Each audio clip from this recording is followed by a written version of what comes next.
Boa tarde, pessoal. Ou bom fim de tarde. Hoje eu demorei um pouco a me organizar para fazer o vídeo de hoje, mas agora estou aqui. Bom, uma coisa que eu pensei que eu preciso chamar a nossa atenção, ou lembrar de novo, ou lembrar pela primeira vez de novo, talvez, para as pessoas que me conhecem, mas para quem não me conhece, lembrar pela primeira vez. Dessas 5 leituras, talvez, que a gente já fez, vocês perceberam, né? A gente avança devagarzinho. Mas isso é uma coisa que eu sempre repito, ou repetia em sala de aula, repito para quem eu conheço e que lê junto comigo. Né? A leitura de um livro, a leitura de um texto, a leitura de um artigo, ela acontece na medida em que a gente vai lendo. Né? Então é preciso que a gente leia todo dia, nem que seja um pouquinho, nem que seja 5 minutos, nem que seja 10 minutos, nem que seja 15 minutos. Mas na medida em que nós avançamos 5 páginas, 8 páginas, 10 páginas, uma página, né? Ao final de um curto período de tempo, 1 mês, 2 meses, nós lemos um livro. Né? E se a gente conseguir ler um livro em 1 mês, em 1 ano nós lemos 12 livros. Se no próximo ano nós conseguirmos ler 2 livros por mês, no final daquele ano a gente leu 20 livros.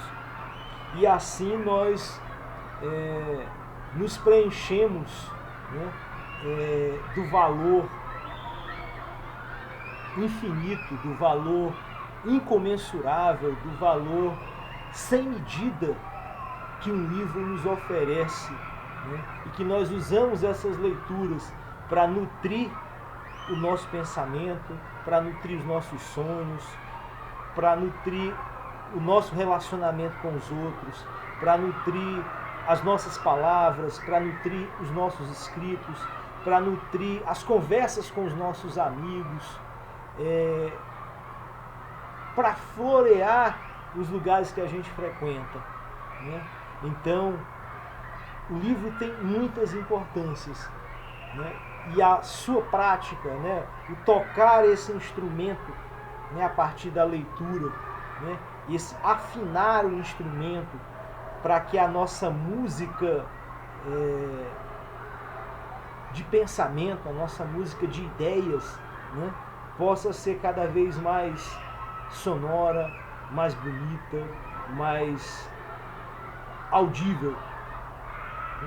Então, eu acho que nós estamos avançando bem na medida desses encontros que nós já tivemos para ler. Então, hoje nós vamos fazer mais um. Esse é o finalzinho do capítulo 2, né, que dá mais ou menos um pontuar para o capítulo 3, e vamos iniciar o capítulo 3. Né? Muito bem, então vamos lá. Mais ou menos uma semana depois, Papai Jean foi transferido para USA 60607. Quem, junto com os pais e pais, foram ao aeroporto de EUR 55130 despedir-se do avô. Na sala de espera, enquanto os pais e pais espiavam pela vidraça o embarque dos membros no avião, Papai Jean puxou Ken para o lado e ficou olhando com um sorriso afetuoso. Ken, do olho verde, disse. Ken franziu a testa, mas logo procurou disfarçar. Foi você quem pediu tratamento extra para mim? Não foi? Foi. Como é que o senhor soube? Ah, eu adivinhei. Mas nada, respondeu Papai Jean. Cuide-se bem. Ken, lembre a quem você saiu e o que eu falei sobre tratar de querer algo. Vou lembrar. Os últimos já estão entrando, avisou o pai de Ken. aos membros da família. Papai Jean despediu-se de todos com beijos. Quem aproximou-se da vidraça e ficou olhando. Viu Papai Jean caminhar lá fora na escuridão, cada vez maior, em direção ao avião. Aquela silhueta extraordinariamente alta, levando pela mão, na ponta do braço comprido e fino, a sacola de viagem. Ao pé da escada rolante, ele se voltou e acenou. Quem fez o mesmo, esperando que Papai Jean pudesse enxergá-lo. Depois virou as costas de novo e encostou no controle o pulso da mão que segurava a sacola. A resposta verde cintilou no crepúsculo ao longe. Ele pisou na escada rolante e foi levado suavemente para cima. No carro, durante o regresso, Ken permaneceu calado, imaginando a falta que ia sentir de Papai Jean e de suas visitas aos domingos e feriados. Que estranho! Ele era um membro idoso, tão bizarro e diferente, mas de repente percebeu que era justamente por causa disso que sentiria a sua falta, por ele ser bizarro e diferente, porque ninguém podia substituí-lo. Que foi que houve, Ken? Perguntou a mãe. Vou sentir saudade de Papai Jean, respondeu. Eu também, disse ela, mas de vez em quando poderemos vê-lo pelo videofone. Ainda bem que ele foi-se embora, disse o pai de Ken. Eu não queria que ele fosse, retrucou o garoto. Eu queria que ele fosse transferido de volta para cá. É pouco provável que ele seja, disse o pai. E ainda bem, era uma péssima influência para você. Miguel, censurou a mãe. Já vem você com essa bobagem, replicou o pai de Ken. Meu nome é Jesus e o dele é Lee. E o meu é Paz, disse Paz. Fim do capítulo 2. Início do capítulo 3. Houve aí uma punição, ao Papai Jean nesse fim de capítulo. Ele foi embora, muito provavelmente por conta da conversa que o Ken teve com o conselheiro dele, o Beto, no final da nossa leitura anterior. Muito provavelmente ele mencionou ao conselheiro do Papai Jean, ou ao próprio Nicomp, da percepção que ele teve depois daquela estadia deles dentro do museu para ver o Nicomp. Bom, depois vamos voltar a isso. Mensagem importante, que ele deixou para o Ken. Lembre-se do que eu te falei. Queira ser alguém. Muito bem. Capítulo 3. Ken lembrou-se do conselho de Papai Jean e nas semanas seguintes pensou frequentemente em querer algo. Querer fazer alguma coisa. Tal como Papai Jean, aos 10 anos, queria ajudar na montagem de unha.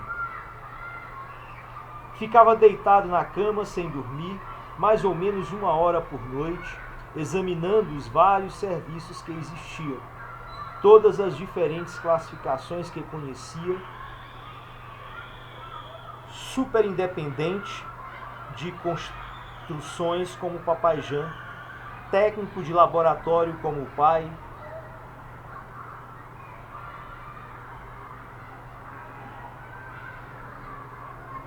Tem um nome aqui que ficou ruim para eu ler, mas eu vou olhar no próprio livro, que vai me dar uma visão melhor do que está dizendo aqui. Só um instante. 28.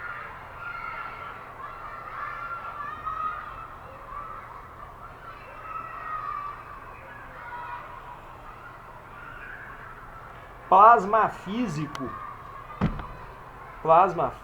como a mãe, fotógrafo como um amigo do pai, médico, conselheiro, dentista, cosmonauta, ator, músico, tudo parecia equivaler-se. Mas para que pudesse querer de fato, precisava escolher. Sentia-se insignificante e, no entanto, também importante, as duas coisas ao mesmo tempo. Uma noite, achou que talvez fosse interessante projetar grandes edifícios, que nem os pequenos que costumava construir com um jogo que ganhara muitos anos atrás. O não piscando vermelho no Uno. A ideia lhe veio na véspera de um tratamento, ocasião que, segundo papai Jean, oferecia ótima oportunidade para querer coisas. Na noite seguinte, ser desenhista de grandes edifícios em nada se diferenciava de qualquer outra ocupação. Para dizer a verdade, a ideia tida de querer uma determinada classificação parecia boba e pré-u naquela noite, e logo pegou no sono. Essa expressão pré-u, ela parece ser nova para a gente, né? Pré-u quer dizer pré-Unicomp, ou seja, antes do domínio do Unicomp. Ou seja, retrógrado, antiquado, a expressão pré-u. Na véspera do próximo tratamento, pensou novamente em projetar grandes edifícios de tudo quanto era espécie de formato, não só dos 3 permitidos, e pôs-se a imaginar por que motivo o interesse pela ideia de desaparecer no mês anterior. Os tratamentos se destinavam a prevenir doenças, acalmar membros que andassem tensos, impedir as mulheres de terem filhos em demasia e os homens de crescer barba no rosto. Porque haveriam de fazê-lo perder interesse por uma ideia interessante. Mas foi exatamente o que fizeram, mês após mês. Tem um barulho que talvez, eu não sei se esteja incomodando a nossa audição, eu espero que não, depois eu vou verificar isso, que é de uma escola, né? Não é a escola do Ken, mas é parecida com ela. Se estiver atrapalhando, eu vou fazer outro vídeo, mas se não eu deixo assim. Tudo bem. Desconfiava de que pensar em ideias desse tipo talvez fosse uma modalidade de egoísmo, mas se fosse, era uma modalidade tão insignificante, roubando apenas 1 ou 2 horas de sono e nunca de aula ou televisão, que não se deu ao trabalho de mencioná-la aberto.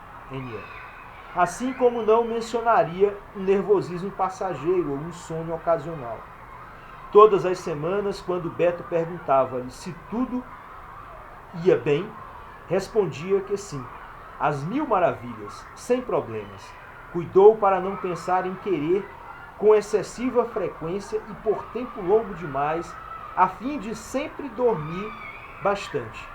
E de manhã, ao se lavar, examinava o rosto no espelho para verificar se continuava com boa aparência. Continuava, a não ser naturalmente em relação ao olho.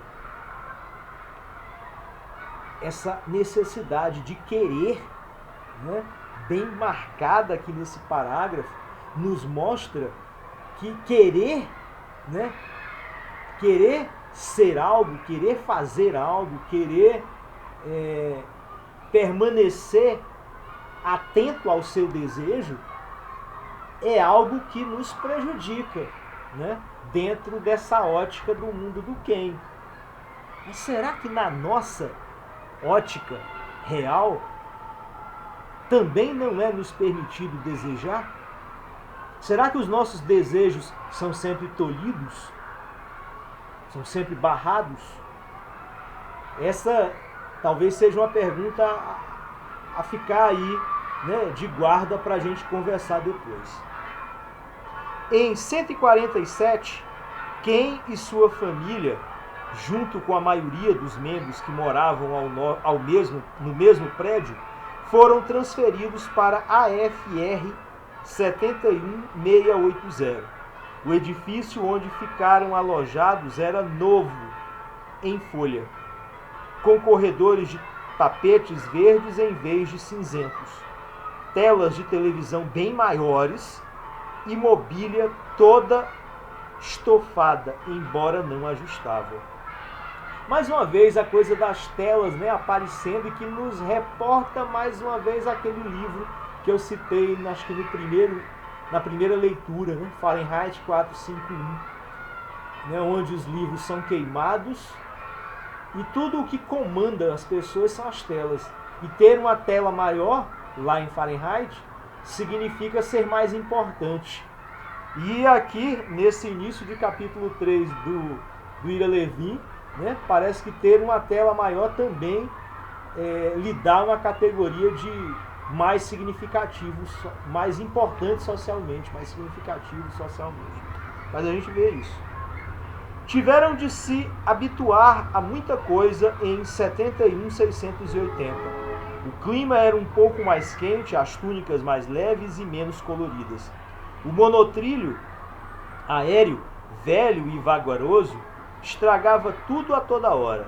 E os bolos integrais, embrulhados em papel laminado verde, tinham gosto de sal e não abriam o apetite.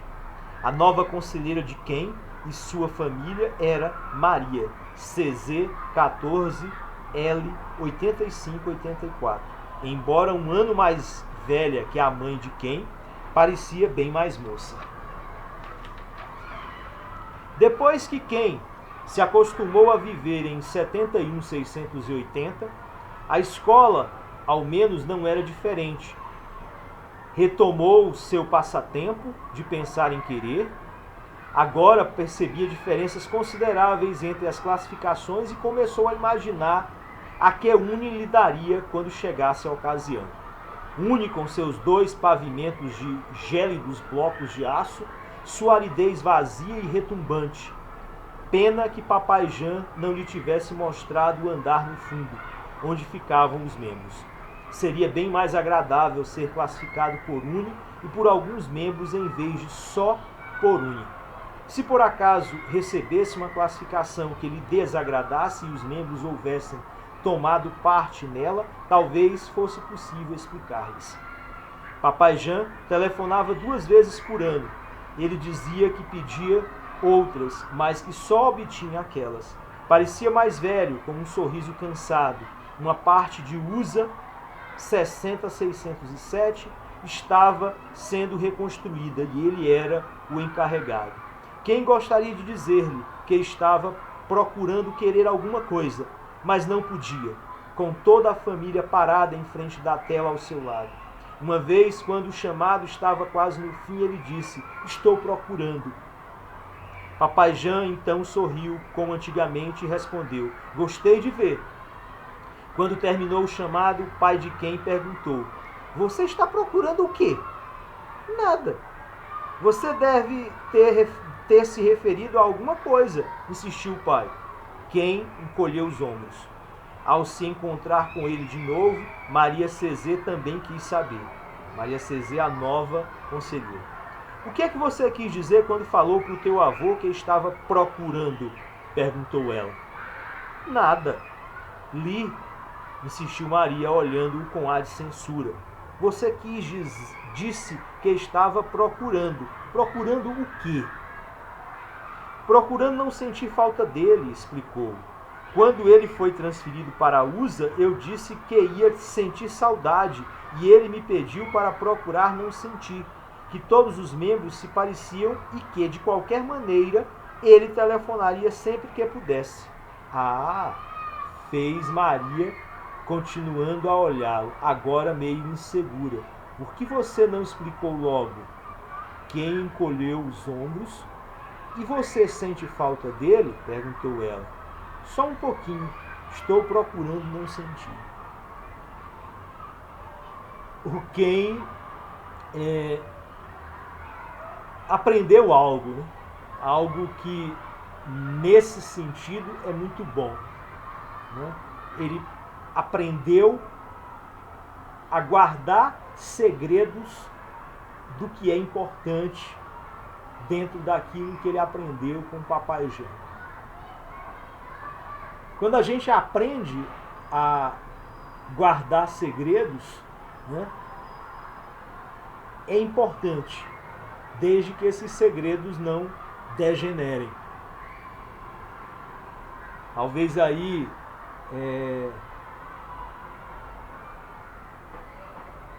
está uma instância do caráter humano que é muito cara a nós, né? É muito difícil o controle que nós temos sobre essa instância de caráter. E o livro tem características, o livro tem elementos, né, que vão nos mostrando como quem vai lidar com isso que ele conquistou através da educação do seu avô. Eu vou parar por aqui. Essa leitura rápida, essa leitura detalhada, essa leitura de início do capítulo 3 e finalização do capítulo 2. Lembrem-se daquele mote, daquela lembrança que eu fiz inicial, né? O que importa é que nós estamos lendo continuamente, né? E esse continuamente nos representa já hoje 30 páginas do livro. Então estamos indo bem, estamos indo lento, mas estamos indo bem.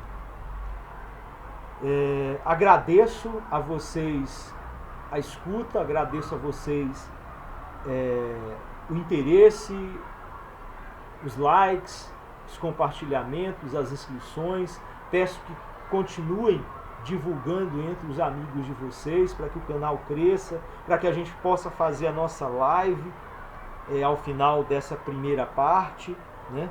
Como a gente combinou. Essa primeira parte